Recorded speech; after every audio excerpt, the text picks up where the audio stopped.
ತೊಲಗಲಿ ಕಾಂಗ್ರೆಸ್ ತೊಲಗಲಿ ತೊಲಗಲಿ ತೊಲಗಲಿ ಕಾಂಗ್ರೆಸ್ ತೊಲಗಲಿ down down down down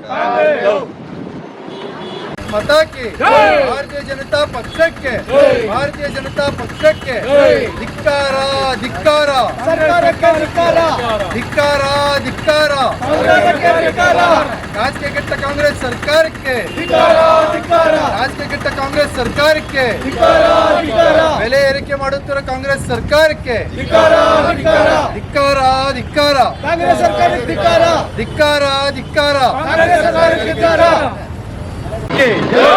hello Bharat ಮಾತಾ ಕಿ ಭಾರತೀಯ ಜನತಾ ಪಕ್ಷಕ್ಕೆ ಸರ್, ಇವತ್ತು ನಮ್ಮ ರಾಜ್ಯಾಧ್ಯಕ್ಷರ ಅಪ್ಪಣೆ ಮೇರೆಗೆ ವಿಜೇಂದ್ರಣ್ಣ ಅವರು ಮತ್ತು ನಮ್ಮ ಅಶ್ವಥ್ ನಾರಾಯಣ್ ಸಾಹೇಬರು ಮತ್ತು ನಮ್ಮ ಅಶೋಕ್ ಸಾಹೇಬ್ರ ಒಂದು ಲೀಡರ್ಶಿಪ್ಪಲ್ಲಿ ನಾವೆಲ್ಲರೂ ಸೇರಿ ಇವತ್ತು ಮಾಗಡಿ ತಾಲೂಕಲ್ಲಿ ಬಿಡದಿ ಹೋಬಳಿಯ ಒಂದು BGS ಸರ್ಕಲಲ್ಲಿ ಇವತ್ತು ಪ್ರತಿಭಟನೆ ಹಮ್ಮಿಕೊಂಡಿದ್ದೀವಿ. ಇವತ್ತು ಕಾಂಗ್ರೆಸ್ಸು ಏನು ಗ್ಯಾರಂಟಿ ಕೊಡ್ತೀವಿ ಅಂತ ಹೇಳಿ ಇವತ್ತು ಜನಗಳಿಗೆ, ಅದರಲ್ಲೂ ತಾಯಂದ್ರಿಗೆ ಮಂಪೂಜಿ ಎರಚಿ ಈ ಮುಂದೆಯಿಂದ ಕೊಟ್ಟು ಹಿಂದೆಯಿಂದ ಕಿತ್ಕೊಳ್ಳೋ ಒಂದು ಕೆಲಸವನ್ನು ಮಾಡ್ತೈತೆ. ಅಂದರೆ ಪೆಟ್ರೋಲ್ ದರನೂ ಕೂಡ ಮೊನ್ನೆ 3 ರೂಪಾಯಿ ಹೆಚ್ಚಿಗೆ, 2 ರೂಪಾಯಿ ಹೆಚ್ಚಿಗೆ ಮಾಡೈತೆ. ಅದ್ರ ಜೊತೆಗೆ ಹಾಲು ದರ 4 ರೂಪಾಯಿ ಹೆಚ್ಚಿಗೆ ಮಾಡೈತೆ.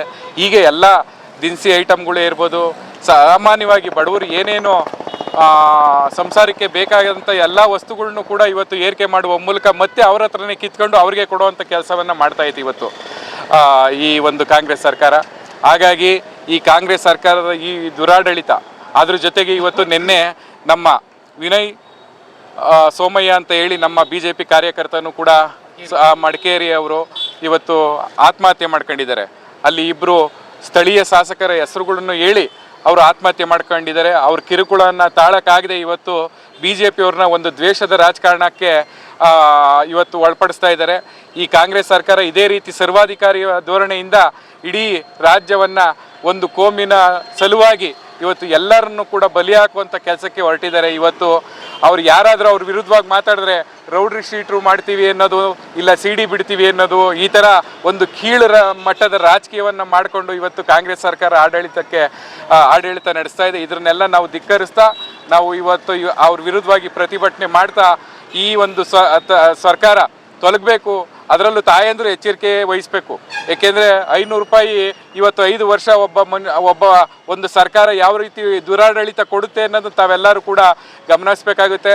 ನಾವು ತಾಯಂದ್ರುಗಳಲ್ಲಿ ನಾವು ಕೇಳ್ಕೊಳ್ಳೋದು ಒಂದೇ, ಅತಿ ಒಂದು ಸಣ್ಣ ಆಸೆಗೋಗಿ ಇವತ್ತು ಇಡೀ ರಾಜ್ಯವನ್ನು ಅಧೋಗತಿಗೆ, ಇವತ್ತು ದೇಶದಲ್ಲಿ 2ನೇ ಸ್ಥಾನದಲ್ಲಿ ಇದ್ದಂಥ ಒಂದು ಆರ್ಥಿಕವಾಗಿ 2ನೇ ಸ್ಥಾನದಲ್ಲಿದ್ದಂಥ ನಮ್ಮ ರಾಜ್ಯ ಇವತ್ತು ಅಧೋಗತಿಗೆ ಬಂದು ಆಡಳಿತ ವಿಚಾರದಲ್ಲೂ ಕೂಡ ಹಿನ್ನಡೆ ಹೊಂದೈತೆ. ಇವತ್ತು ರೌಡಿಸಮ್ ಜಾಸ್ತಿ ಆಗ್ತಾ ಇದೆ. ಸರಿಯಾದಂಥ ಇವಾಗ ಅಧಿಕಾರಿಗಳು ಭ್ರಷ್ಟರಾಗ್ತಾ ಇದ್ದಾರೆ. ಸರ್ಕಾರದ ದುಡ್ಡು ತಿಂದು ಇವರೆಲ್ಲನೂ ಕೂಡ ಆರಾಮಾಗಿ ಮಜಾ ಮಾಡಿಕೊಂಡು ಬೇರೆ ಬಡವ್ರನ್ನ ಈ ಒಂದು ಅಧೋಗತಿಗೆ ತಳ್ಳುವಂಥ ಕೆಲಸವನ್ನು ಈ ಸರ್ಕಾರ ಮಾಡ್ತೈತೆ. ಹಾಗಾಗಿ ನಾನು ನನ್ನ ತಾಯಂದ್ರಲ್ಲಾಗ್ಬೋದು, ನನ್ನ ಎಲ್ಲ ಒಂದು ಲೀಡರ್ಗಳಲ್ಲಾಗ್ಬೋದು, ನನ್ನ ಬಂಧುಗಳಲ್ಲೂ ನಾನು ಕೇಳೋದು ಒಂದೇ, ಕಾಂಗ್ರೆಸ್ ಸರ್ಕಾರವನ್ನು ಕಿತ್ತೊಗೆಯವರೆಗೂ ತಾವೆಲ್ಲರೂ ಕೂಡ ಒಗ್ಗಟ್ಟಾಗಿ ಹೋರಾಟವನ್ನು ಮಾಡಬೇಕು. ನಮ್ಗಳ ಬೆಂಬಲಕ್ಕೂ ನೀವೆಲ್ಲನೂ ನಿಲ್ಲಬೇಕು ಅಂತ ಈ ಮೂಲಕ ನಾನು ಕೇಳ್ಕೊತೀನಿ. ಕಾಂಗ್ರೆಸ್ ಸರ್ಕಾರದಲ್ಲಿ ಯಾವ ರೀತಿ ದಿಕ್ಕು ತಪ್ಪಿಸ್ತಾ ಇದ್ದಾರೆ ಅಂದರೆ, ಎಲ್ಲ ಸರ್ಕಾರದಲ್ಲೂ ಬಂದಾಗ ನೋಡ್ತಾರೆ ಸರ್, ಅವತ್ತಿನ ಆ ಒಂದು ಪರಿಸ್ಥಿತಿಗೆ ಇವರು ಫ್ರೀ ಯೋಜನೆಗೋಸ್ಕರ ಎಲ್ಲನೂ ಕೂಡ ಬೆಲೆ ಏರಿಕೆ ಮಾಡ್ಕೊಂಡು ಹೋಗ್ತಾ ಇದ್ದಾರೆ ವಿನಃ ಇವರು ಫ್ರೀನ ಹೆಂಗೆ ದುಡ್ಡನ್ನ ನಾವು ಜನ್ರೇಟ್ ಮಾಡೋದು ಅನ್ನೋದು ಅವ್ರಿಗೆ ಐಡಿಯಾ ಇಲ್ಲ. ಮೋದಿ ಅವ್ರ ಬಗ್ಗೆ ಹೇಳ್ತಾರೆ, ಯಾರು ಸಿದ್ದರಾಮಯ್ಯನವರು, ಮೋದಿಯವರು ದುಡ್ಡು ತರಲಿಲ್ವಾ, ಸಾಲ ತಂದಿಲ್ವಾ ಅಂತ. ಮೋದಿಯವರು ಅದೇ ರೀತಿ ಅದನ್ನು ತೀರ್ಸೋದಕ್ಕೂ ಕೂಡ, ಇನ್ಕಮ್ ಜನ್ರೇಟ್ ಮಾಡೋದಕ್ಕೂ ಕೂಡ ಅವರು ಐಡಿಯಾ ಮಾಡಿ ನ್ಯಾಷನಲ್ ಹೈವೇಗಳಾಗ್ಬೋದು, ಬೇರೆ ಒಂದು ಪಾಲಿಸಿಗಳನ್ನ ತರೋ ಮೂಲಕ ಇನ್ಕಮ್ಮು ಕೂಡ ಜನ್ರೇಟ್ ಮಾಡ್ತಾ ಇದ್ದಾರೆ. ಆದರೆ ರಾಜ್ಯ ಸರ್ಕಾರ ಈ ಒಂದು ಫ್ರೀ ಯೋಜನೆಗಳಿಗೆ ಕೊಡೋದಕ್ಕೋಸ್ಕರ ದುಡ್ಡನ್ನ ಇವರು ಇನ್ಕಮ್ ಜನ್ರೇಟ್ ಮಾಡೋದಕ್ಕಾಗದೆ ಇವತ್ತು ಆರ್ಥಿಕವಾಗಿ ಅಧೋಗತಿ ಹೊಂದಿರುವಂಥ ಸರ್ಕಾರ ಇದಾಗಿದೆ ಸರ್.